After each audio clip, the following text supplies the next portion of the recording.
I tuned in to the Off the Porch podcast with the podcast point guard, Derek Lamont.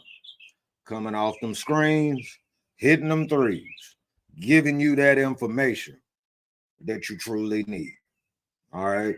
So I am your podcast point guard, Derek Lamont, a member of the C3 family, aka C3D Money, coming to y'all talking this Panther talk, talking about these expectations of this Panthers this year. They're going into mini camp today. Last little bit of light work they do before they take a little break and get ready for training camp. With that being said, in Panther Nation, we have a lot of divide. Nothing new from any other year. Not even remotely different than any other year.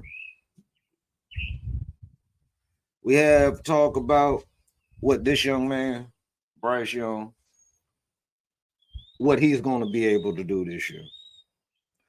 The prolific rookies, at least that we hope are prolific rookies, coming into this team. We talk the expectations completely of the whole team. Before I go any further, I would like to really thank the supporters, per se. To my sister, Jamita Taylor, happy early birthday. You've been my number one and biggest supporter, and Off the Porch loves you. Always love you.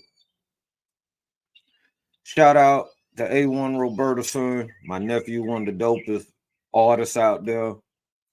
Check him out wherever you digest good music. Anywhere you digest good music. A1 Robertson. He got songs like Clickers and so forth.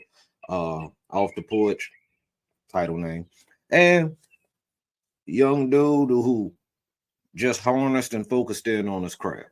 Shout out to Alvin People and the People's Choice podcast and the Wrestle Theory podcast. Great dude. Put the battery in my back initially. He's my brother. Love him to death. Always gonna be there for him. But shout out to my C3 family.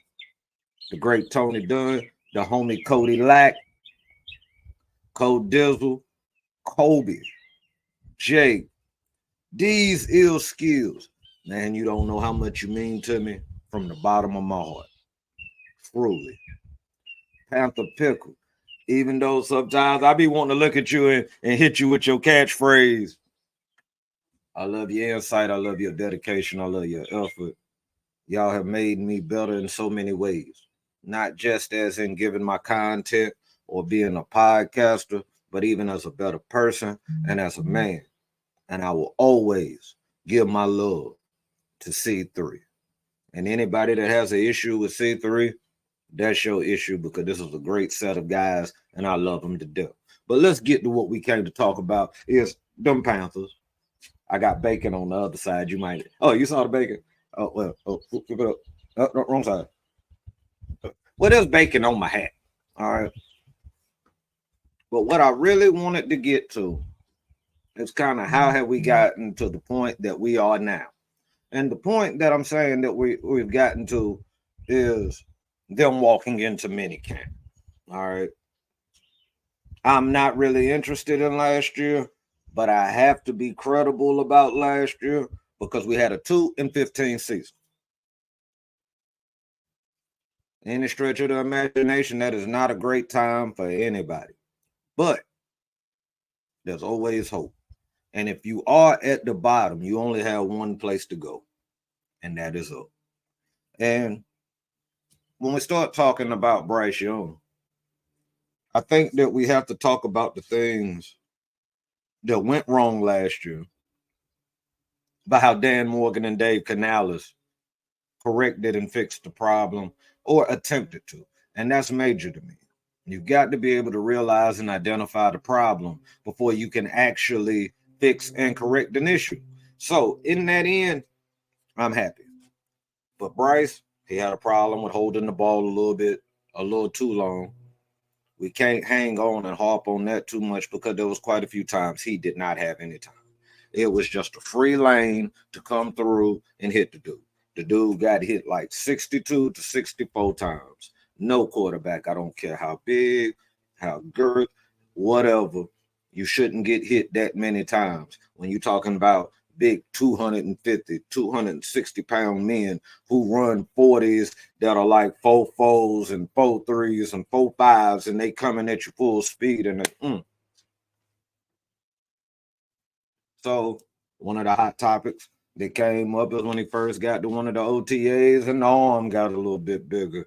But that was common sense. I didn't really understand why everybody was so just amazed. Like, he is a young man. His body's going to continue to develop. He's in a physical and brutal sport. He had no choice. That's self-awareness. Thank God for self-awareness. But Dave Canellis in the blueprint focused on 2.7 seconds.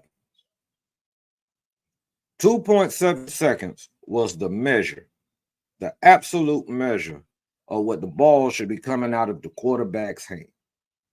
Now, for that to happen, you've got to have separation.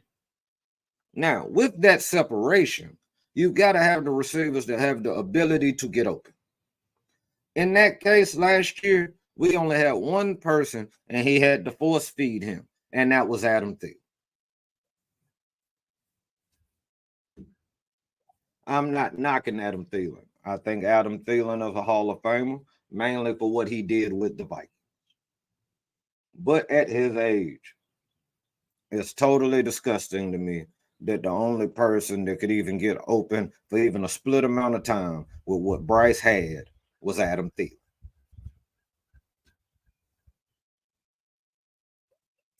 DJ Chark, a lot of people was hyped up about him. He couldn't do it. Jonathan Mingo played a little bit out of his wide receiver position, at least as far as where he lines up. And with all the dissension and the coaching staff, it became a horrible situation even for him, where a lot of fans now don't even believe he got it and they want him gone. Harp a lot about 0 touchdowns. Understand none of that is good. But I keep saying this, and I'm going to continue to keep saying this. If you can give Bryce Young grace because of the coaching staff, lack of offensive line, and separation, you've got to give Jonathan Mingo the same grace because of the coaching staff, a quarterback that couldn't stay upright because of the offensive line, and just not getting the teaching and the work that he needs. Okay? And when you look at other offensive members, Miles Sanders, he was on a flat tire the majority of the season. I feel like he's got a lot to prove this year. I'm going to get to that in a minute. Chuba Hubbard ran strong, even with a very weak offensive line. Some people might say that's not too bad. Out of all I just said, I said one person really played strong in that offense outside of Adam Thielen. We added Deontay Johnson, dog. We drafted that country boy Xavier Leggett ready to get down and mush secondary members out the way. That yard after catch. And see, that one is very important. Because, see, also the talk comes about how strong Brother Bryce's arm is. That's the main topic that a lot of people want to throw when they disparage him. See, first they hit him with him being too short, and I really took offense to that because I'm a short guy myself. But that didn't have nothing to do with his problems last year. When Baker Mayfield was there the year before, he had so many passes batted. You can't tell me that Bryce even had a quarter of the passes batted down that Baker Mayfield did. And if you did, you can educate me by dropping me some film. Drop the film. I don't care nothing about that. If I'm wrong, I'm wrong. I'll give it to you. But when we're looking at that, we also acquired 650 pounds plus into that interior line. And you have Icky, who I have no doubt was totally embarrassed by the work that he gave us last year. And I expect to bounce back. Not saying Pro Bowl effort, but good enough effort for us to have a competent running offense. We're going to talk about this competency in a minute. Taylor Moton, who has been serviceable at right tackle. Then you add that 650 pounds between Damian Lewis and Robert Hunt. And let's not forget that Robert Hunt had the highest PFF for pass protection out of all offensive linemen last year. If not top, he was top 3. First of all, that 2.7 seconds that Dave Canellis was talking about seems a whole lot more possible when you trade it to get Deontay Johnson. The man's footwork is impeccable. You can check him out if you can see Route Guide on any of your social media junk and you see Deontay putting in that work. The man can get open. The man can run it. He is the route tree. You don't have to ask him what's in his route tree. Everybody kind of got a problem with the issues, I'd rather say, in Pittsburgh. Well, let's be quite honest. I'd be a little aggravated too if Kenny Pickett, my quarterback. I'm just going to be real with you. And some people might want to counter that. Well, he didn't do much better than getting Bryce. You don't know that. We don't have no clue what Bryce is going to bring to the table. But I expect big things for Bryce. Bryce is very accurate in certain intermediate and short areas. You have now added receivers that can get yards after catch. Tommy Trumbull started showing flashes last year at tight end. I expect to see more looks his way. In a Dave Canellis system, you can look to see more touches that way.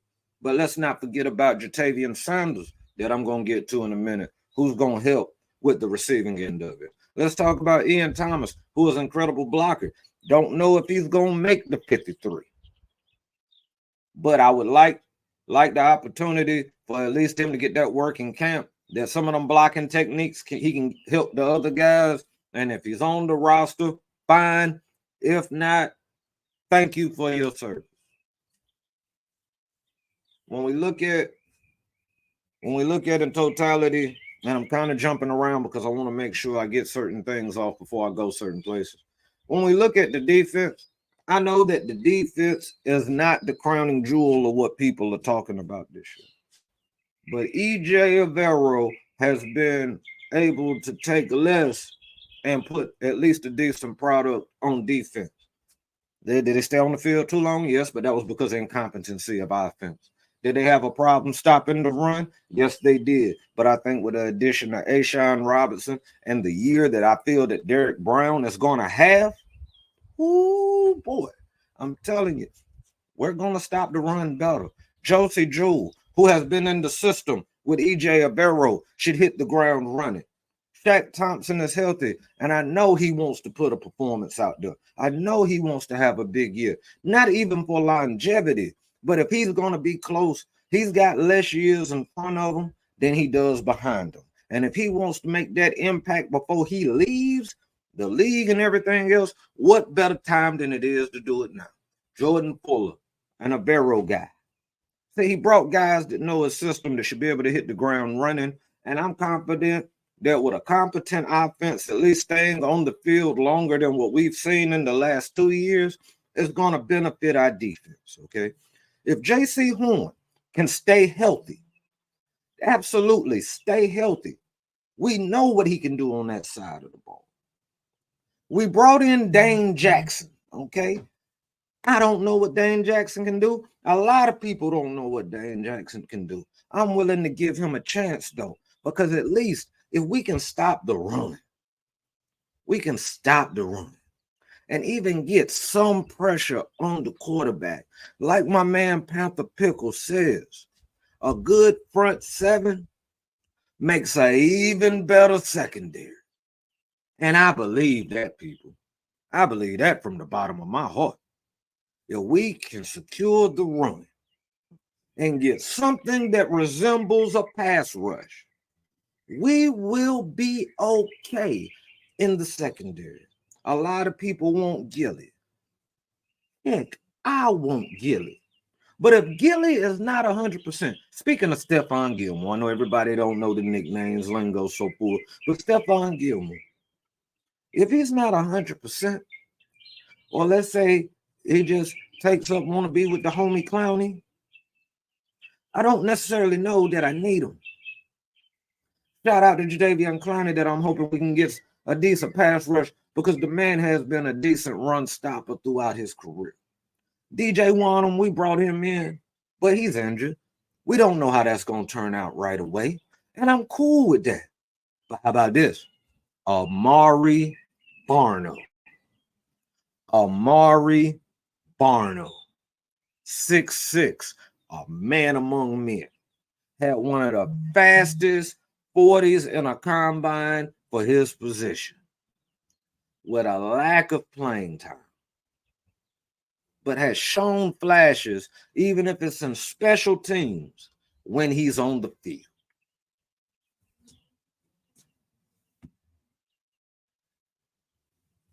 We got something cooking, people. We got something cooking. I want to talk about rookies. Sometimes our expectations of rookies can be so overly inflated. Our hope, our hearts, we be pouring out because this is what we want. This is what we need. This is how it can help lead the team. The work I see Xavier Legette make, he's going to be doing big things before the year is over with. Jonathan Brooks, if he can get healthy, and with the other running backs that we have available, I think he can be a big service to us this year. JT Sanders, same thing. Get better at blocking, learn the system. I think he can be big for us. The guy that I'm really excited about, Shaw Smith Wade. They keep raving over this kid. This kid had never played nickel slot. Learned it in 3 days at the Senior Bowl and was impressive. If that guy has that kind of acumen to pick up a system of that nature that quickly, he's going to be successful in the Avero system. He takes teaching well. He takes coaching well. And if you're saying, how do you know that? He just did it a couple of months at the Senior Bowl. It's not easy to go from an outside corner to nickel in 3 days and hit the ground running. It's just not. It's a different animal from the outside to the inside. And this kid is already doing that as a 5th round pick. He could be the steal of the Carolina Panthers. We got undrafted free agents. We got Michael Barrett in the 7th round. I felt like that was a total mistake to some NFL teams. The point that I'm making is a foundation is being built. And if you want a healthy franchise of a long, continuous streak of success, you got to build the bricks. There's going to be lumps. We're going to have some shortcomings. We're going to have some bad days. But we're building the pieces. You see that they're building a culture of competition, which now leads me to talk about Dan Morgan, Dave Canellis, this staff. Okay? I totally love Dave Canellis and what he brings to the Carolina Panthers. The excitement, the enthusiasm, the teaching, the need to put a culture together in the Carolinas. That was something we didn't get from Frank Wright. That was something we didn't get from Matt Rule. Nothing of that nature did we get. Okay? But now you got Dave Canellis and Dan Morgan, and they like to hit you with, we want some dogs. Dogs. And I'm all with them. They said that they have no loyalty to one member of this team. They are looking for guys that are going to use their minds, put their body on the line, and do what they have to do to win. That's football, people. Dan Morgan, he says what drives him when he wakes up every morning is that 2-15 season last year. He knows Canellis. He hurts off this 2-15. And he went and got his guy. See, that's what makes it important when the GM gets his guy. Because, see, then they're on the same page. And then it trickles down. Then the players see, oh, shoot, we ain't had this. The front office is aligned with the coaching staff. Oh, shoot, the head coach is lined with the OC. The OC is lined up with the DC. The position coaches are in line with the coordinators. That's what makes winning football. I didn't yell Super Bowl, but I don't see in a world where we can't have 6 or 7 wins. Next show, I'm going to pull up the schedule. We're going to go down that schedule, and we're going to see. We're going to mark it as what we think is truly winnable, a game that on paper we have no chance, and then we're going to look at the in-between, where it could go either way. The reason that I'm so thoroughly excited, besides the fact that I am the Panther with the optimism, I've always been the Panther. Through the roughest of seasons, that Panther optimism always stays in my heart. Just lives there. And I believe that if we run competent offense, and when they're in these mini camps and training camps, we get incremental improvement every day. And you add on to each day. That's all you got to do. Add on to each day. You're already a better player than you were the day before. And I am excited. I am thrilled. You have an OC who has been with the head coach, who, mind you, is an offensive-minded head coach for years. He trusts that man. See, we're getting cohesion.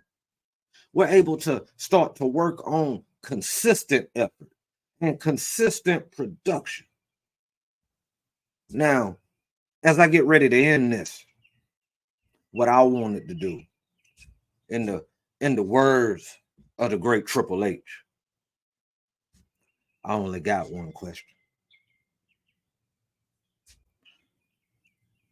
Are you ready? I can't hear you. Are you ready? Are you ready for Bryce Young to show you why he was the number 1 pick in the draft? Are you ready for Miles Sanders to prove to you why we went and got him and how he's going to get his face back? Are you ready for Deontay Johnson to show you why he is a number 1 receiver in this league? Are you ready to see Xavier Leggett get out there and show you why he was our guy? Are you ready to see this defense get down and hold teams and we're in these games? Are you ready for J.C. Horn to be healthy all year and to do big things? Are you ready for a competent team that has built the foundation that is ready to win? Now, how I end every podcast, because I'm a man of love and I love y'all. If nobody today told you that you matter, you matter. If nobody has told you today that they love you, I love you. And just like anytime I get up here and talk Panther football, baby, pounding.